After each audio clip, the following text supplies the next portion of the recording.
Hi, welcome to Straight Talk. I want to welcome all of our new Straight Talk viewers in your different cities.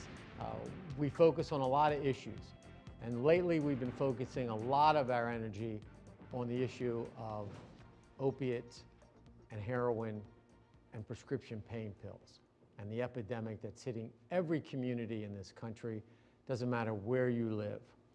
One of the things that happens when you have an addict is that it impacts their family. It's not just the addict. Everyone says, well, what about the parents? What about the siblings? They say of every addict, there's 6 people who are impacted by their addiction. So today on Straight Talk, we're going to talk about the impact of addiction on families. And joining me is Karen Moore, who is an addictions expert. She works at the Maryland Addiction Recovery Center here outside of Baltimore, but knows the issue better than anyone that I know, and works with families every single day. And thank you for being here. You're welcome. Thank you for having me. I can imagine that with this whole new epidemic going on over the last year or two, I bet you have been swamped. We have been swamped. I can only imagine. Constantly have people coming in. It has not slowed down even the slightest bit. It's picked up more than when I first started working in the field. It's pretty remarkable. So this opiate crisis is real. It's very real. We see a lot on television, but I don't think people really, unless it happens to them. Right. Unless it happens to you, you tend to think, oh, that's something that happens to other people. That doesn't happen in my family. But then you will meet the families where their addict child or the parent who's an addict, like it's the only one. So they're the anomaly that pops up, and all of a sudden addiction has entered the household and they have no idea what to do. Yeah, out of nowhere. And do you also see, you've been in this field a long time, that it's not discriminating as far as neighborhoods, or it's not just the city, it doesn't matter what your socioeconomic status is, it's everyone. It's touching every different facet of life. And I think that is what has made it so much more well known, is that like it's everywhere, and everyone being impacted, from the wealthiest population to the people who are lower on the socioeconomic scale. So when we talk about families, we're really saying that every family is vulnerable to addiction. Yes. Which I don't think we've said before. Yeah. We've always tried to isolate it. Well, these are the signs, and these are anybody. Yeah, it's anybody. We see, Scary. yeah, we see, very, very remarkably different households coming in with identical problems. Even identical parenting styles and things like that, like very similar behaviors presenting no matter what background you come from, and the same kind of like, we don't know what to do with our kid attitude of trying desperately to help them but not seeing any results. Yeah, I had a parent recently say to me, well, we're going to have to borrow money to send our child to private school because we're worried about the drug problem. Right. I said, well, I have a feeling it's probably in the private schools. It probably is in the private schools too. Yeah, so it really is everywhere. But do you find that when they get to you, it's probably already a big deal? I think one of the things is with addiction is that like it's not a big deal until it's a big deal. Right. So a lot of the signs and symptoms of the early addiction starting are sort of passed over as experimentation, or if their child's blacking out or stealing their pain medicine or doing these things that are like clearly indicators of a later problem, they're kind of just like, oh, they're just being a teenager or whatever age they are. They're just sort of testing things out and not paying attention to the crisis that is literally unfolding in front of them. And by the time they get to us, it's bad. So they don't see it. They don't catch it when it's early. They catch it when like it is hit a proportion that they can't handle anymore. Do you think that's because many of the parents of today either experimented with pot or drinking, and they knew that, well, this is what teenagers do, and they'll grow out of it? Right. The problem becomes when they don't grow out of it. And yeah, there is kind of a permissive... But we're also talking about pain, like you said, narcotic painkillers and heroin and things that I'm sure these parents didn't do. No, and typically the parents talk about, and I have parents that will talk about having, well, I experimented, and like I don't understand what happened with my child, that like I did these things, and like they have pursued something completely differently in a different life path than I did, even though I did those things. And I said, that's just because your brain wasn't the same as theirs. You know, they unfortunately, for whatever reason, whether it was genetic or a predisposition or something like that, have developed something that wasn't in your brain chemistry. So what happens is you've got these kids who are experimenting, parents who, like as you say, are saying, oh, well, he's being a teenager, and then what? They just don't pay attention to when it gets worse? Well, also, you know, as adolescents or children that are using drugs, hide it. I mean, they go out to the permissive parents' house where like the parents aren't paying attention to what's going on. They'll do things and experiment with these harder drugs in areas that are not visible to the parent that actually might be paying attention. So oftentimes, like the parents are kind of blissfully unaware of what is actually occurring with their child because it's happening at parties, it's happening, you know, in areas that it's not visible to them until it gets to be a massive issue. We use terms like enabling, you know, and codependent, and these terms that are used. But in the field that you're in, you see it. You see the reality of what they are every day. Right. That they do enable, and they do think they're doing the best thing. Do you find that most parents are just covering up for what's going on, or just blind to what's going on? I think that they're trying to help. I think they're desperately trying to help. So there's like this homeostasis in your family system. Like you want to keep everything okay. Like we need everything to be okay. And so in paying for things or taking care of legal charges or covering up if there was a consequence at school or whatever, they're trying to make sure everything looks okay so that they don't necessarily, they can stay in the denial that there's a presenting problem occurring. So I think they're trying to help. It's just not effective. And so they just kind of try help to smooth it out. Right, smooth it out, because if we make it a little bit easier, maybe they'll get better, or maybe this will go away. And the reality is those behaviors are actually creating a protection for the addiction to just continue. Okay, good start, but we got a lot more to talk about because I want to talk about this parenting, this mother-loving enabling that goes on that I think is real important to talk about. So thank you, Karen. We're talking with Karen Moore. She's an addiction expert at the Maryland Addiction Recovery Center. She knows what she's talking about. If you know anybody that's involved with drugs or alcohol or opiates, get them to watch, pay attention, because when we come back, we're going to really talk about what to do if you think something's going on in your family. Stay with us. We're coming right back to Straight Talk. Why is Connor having trouble focusing in school? Having trouble finding Connor's middle school? Would you like directions? No, why is Connor having trouble focusing in school? Finding lowest airfare to Istanbul. No, I'm tired of fighting with him over homework. Home, walk, restaurant. Need a review? No, I need help. He's very smart, but his mind wanders. He's disorganized. I think I understand. Oh, good. French fries. Finding best potatoes. No! Russet. Fingerling. Congo. Why don't you understand me? Sorry, I was trying to show how Connor feels every day. Frustrating, isn't it? Redirecting to understood.org.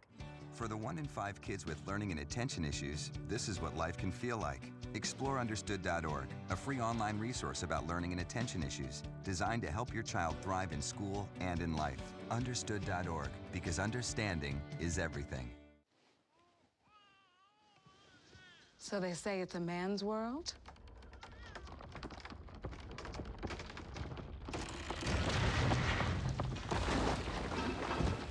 Well, I don't see anybody's name on it.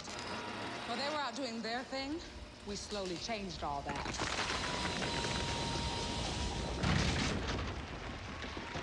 We changed all that!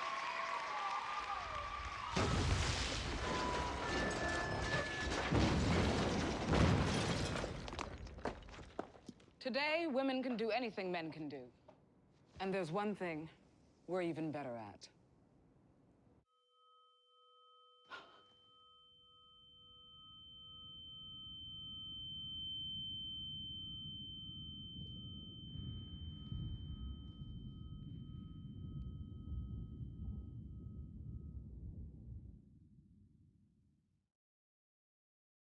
Hi, welcome back to Straight Talk. We're talking about the opiate crisis. We're talking about addiction.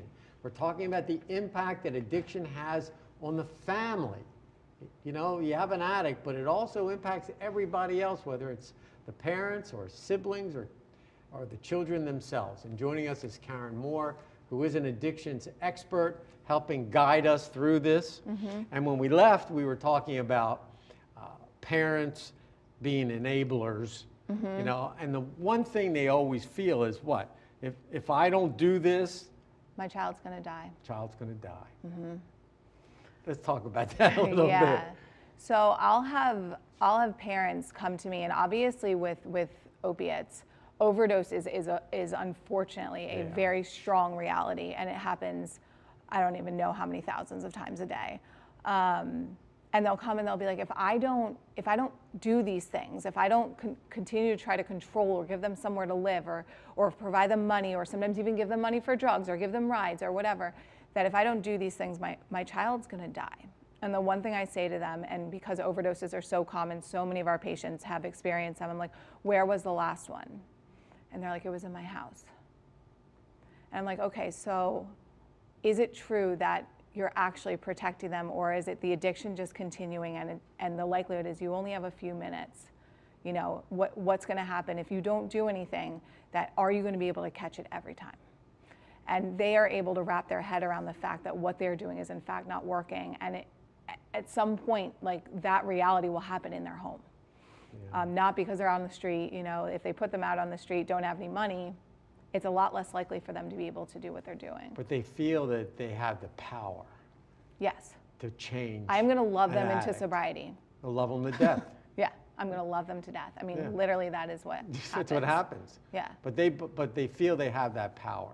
Right. And you see that with spouses. You see that with parents. Who really believe that they have that power over an addict, and they don't, do they? No, because the addiction doesn't care about love. Right. You know, the addict only cares about one thing, and I think the hardest thing is that with the enabling, they're like, if I just give more, if I just love them more, maybe that person that I know from, 5 years ago is gonna reemerge and give me a hug and tell me how much they love me too. And the reality is the addiction is nasty, it's manipulative, it lies, it cheats, it steals, and they don't understand how all these efforts to try to control and change and love don't work. And they get frustrated and they get angry, and then they keep doing it. There you and go. It becomes a vicious cycle. That's it. You just did it. That's it. That was beautiful. That was right. That's exactly right. Yeah. And these poor parents will sell their house and give up everything. Everything. And the addict, as you said, they only want one thing, and that's what? More drugs. More drugs. And that's what people don't seem to understand. Yeah. You know, and we try to, even in some of the programs that are out there and some of the initiatives that are out there, because, I mean, over 64,000 people overdosed in this country, died from opiates. 64,000, it's more than car crashes. Yeah. And here we are not realizing that the addict just wants more. That's it. And if you give them more, They're more rides, more money, more this, like, they will keep taking and taking and taking and taking until there is a stop to that sort of cash flow or things that make it easier. So until there's a foot put down and said, like, we are no longer going to tolerate addiction in our home, in our life, in our family, the likelihood is the addict will just continue. So your suggestion is, if parents start seeing the signs, the early signs, whether it's they find paraphernalia or they find drugs, or they think something's going on, what do you say? Act quick? Act quick and let them have their consequences. Okay. So if they get caught at, having drugs at school and there is some consequence, don't step in and say, like, let me make this easier for you, because it's hard for parents to see their kids struggle. So say they catch a legal charge at, 18 years old, and they're supposed to go off to college, and, oh my God, if we do this, maybe they're not going to go into that, that awesome school that they were so excited about. But like, deep down there's an addiction there. If you rescue them, you are literally stealing them the opportunity to learn from their own pain. And that's what I think parents often struggle with, is that they want to save their kid from pain. And the reality is the only way out of addiction is through the pain, through the consequences, and through really experiencing it yourself. Right, but a mother's job is to protect their child from pain. Right. Right? Right. And that's the hard part, isn't Right, it, of what it's- the family has to learn. Maternal and paternal instincts tell you, like, you protect, you protect, you Yeah. protect. So it makes sense that enabling occurs because you're kind of wired to do that. I need to protect my child. The problem with addiction is that it's the completely opposite of what you should be doing. Addiction thrives off of that love, thrives off of that type of care, and will manipulate that kindness into getting what they want. Yeah, and that's the lesson. Right. I mean, that's what we have to educate parents about. And I bet you probably sit with more parents I sit with in a so week many. and have to go through the same little spiel you went through. It's constant. Explaining what addiction is. And it's crazy because out in the world, it looks like no one quite understands how powerful this addiction really is. Right, and they'll get mad at me. Parents will yeah. get mad that I'm telling them to do things that are just so painfully difficult. And I'm like, listen, I promise you that, like, if you set a boundary that you probably have never had with this child ever, especially since all of this started, that boundary and holding it will start to teach them that it's like, it'll teach their addiction that, like, oh my God, this doesn't work anymore. So now what do I do? And so you have to, and this is, I think, the point of what we wanted to talk about, is the fact that addiction is a family problem. Right. And so you can't just treat the addict who comes in. If you don't treat the rest of them. Right. If they go back into the same system that they came from, the likelihood of them having long-term recovery is diminished drastically. There you go. Have to treat the whole family because they become just as sick as the addict, and they don't want to look at that. Yeah.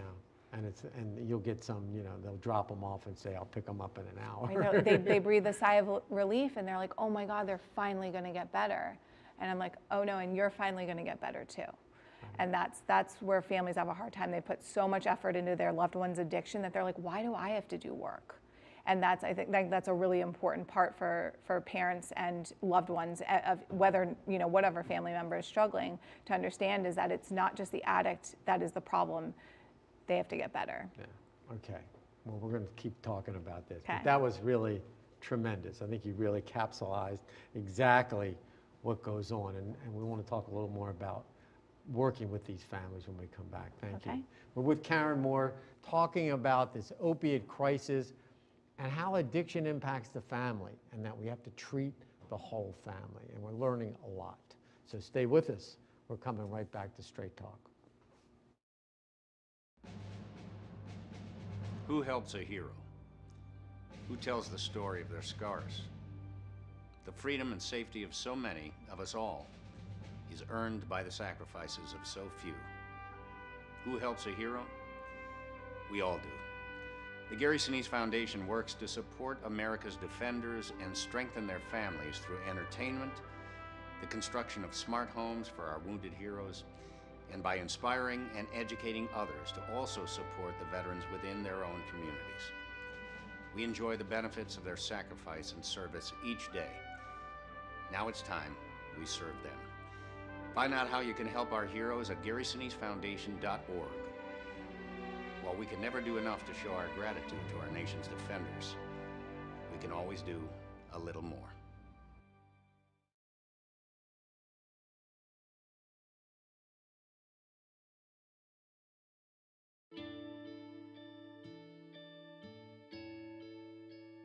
Calls me googly eyes.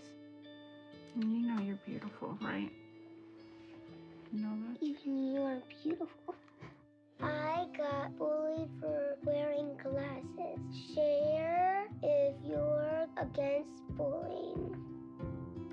We put it out there, just took off. 3 million people have shared this post. Don't let bullies get you down. I stand with you. Our whole family's wearing glasses. I wear glasses and I'm proud.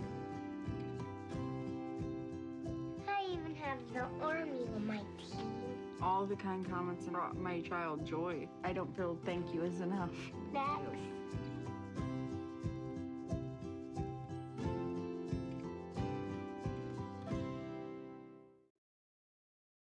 Hello, welcome back to Straight Talk. We're learning a lot about the family disease of addiction.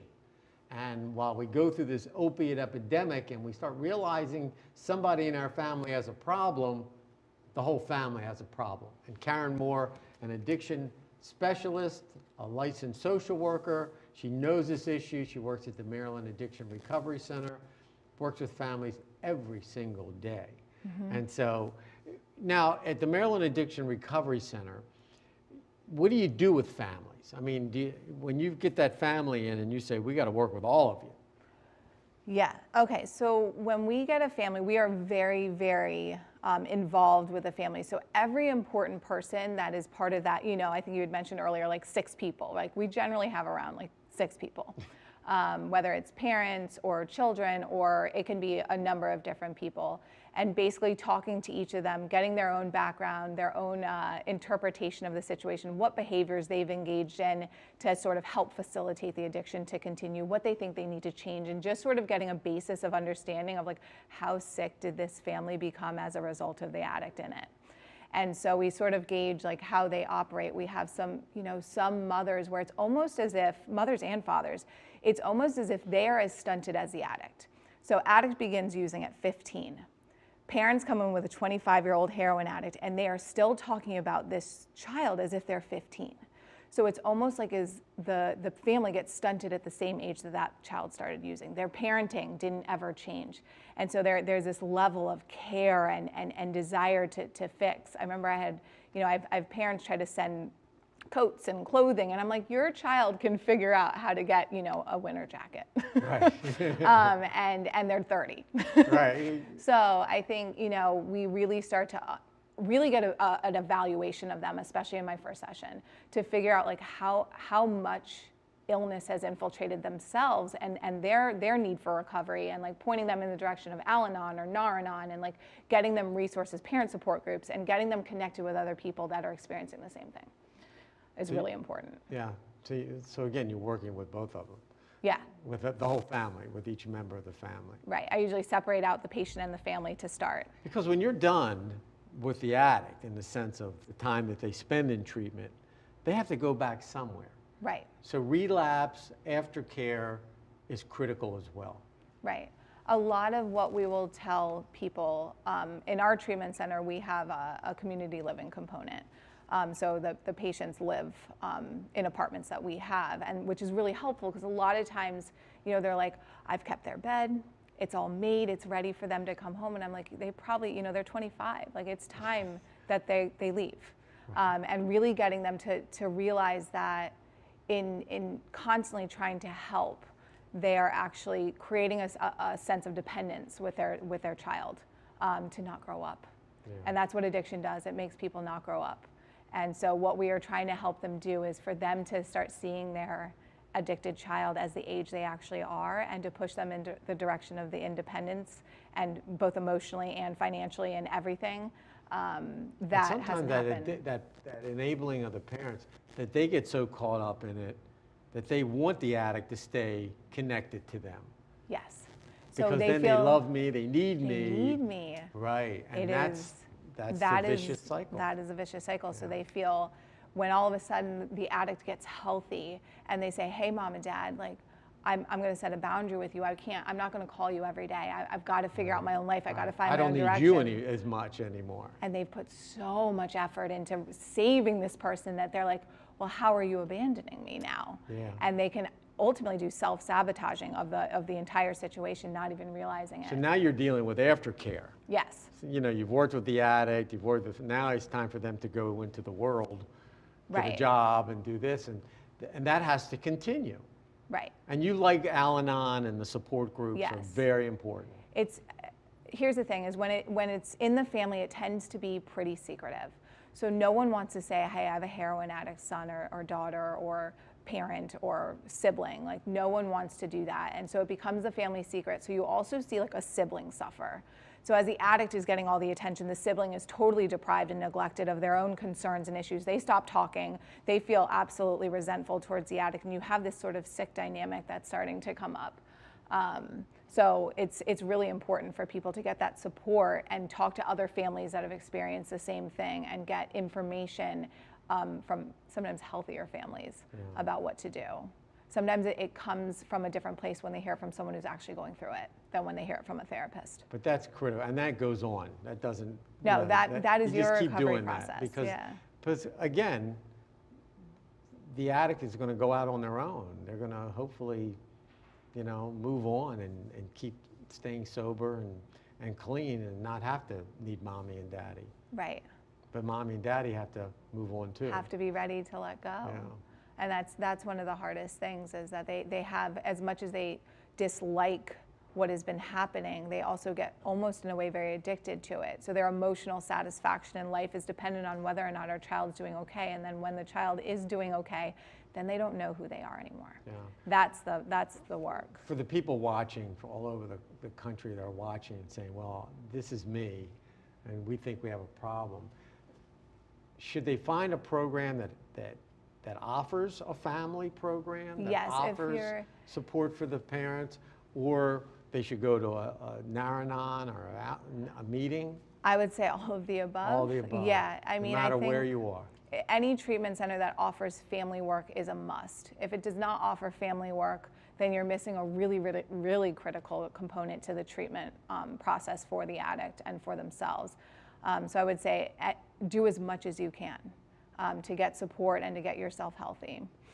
Yeah, and not be embarrassed by the whole thing. Right. I mean, it is such a huge problem. I mean, I will talk to people, and it's amazing that, you know, people in my own life that I'll mention things to are like, oh yeah, I have an uncle who had addiction, or I had this person who had addiction. It is touching so many people that and it's also breaking the stigma. Like, it's a disease. At the end of the day, it's a disease, and the more we talk about it, the more people come out of the shadows and say, you know what, I have a problem, or my son has a problem, or my daughter has a problem. The more we make it something that's okay to talk about, the more likely we're going to stop having so many people dying. Because, I mean, every day you hear, I mean, the phone calls, the stories of people who are, you know, just, you know, going through this. I can't tell you how many patients I've had. Yeah, yeah. So. But making that call. Yes. Getting that support. And staying involved in the treatment as a family. As a family. And going through it as a family is critical. Right. And I think that's something that I think hopefully we were pounding away here. Yes. To get families out there to realize, like you say, break the stigma. It's okay. It's okay. Ask for help. Yeah. It's, I think that's the biggest thing. Like, make the call. As soon as you make the call, your secret's out, and there is relief in that. Listen, I can't thank you enough. Great, great information. Terrific. Thank you. You're welcome. Karen Moore with the Maryland Addiction Recovery Center. She knows what she's talking about. Every month here on Straight Talk, we try to focus in on this heroin, this opiate epidemic, try to give you some information, educate you in the public, and tell you how to access resources. The rest of it is up to you. If you know someone or yourself is involved with drugs or alcohol, you need help, please make that call. Get help for yourself or your loved one, and hang in there. We wish you only the best. I want to thank Karen for being with us. Thank you for watching Straight Talk, and we'll see you next time.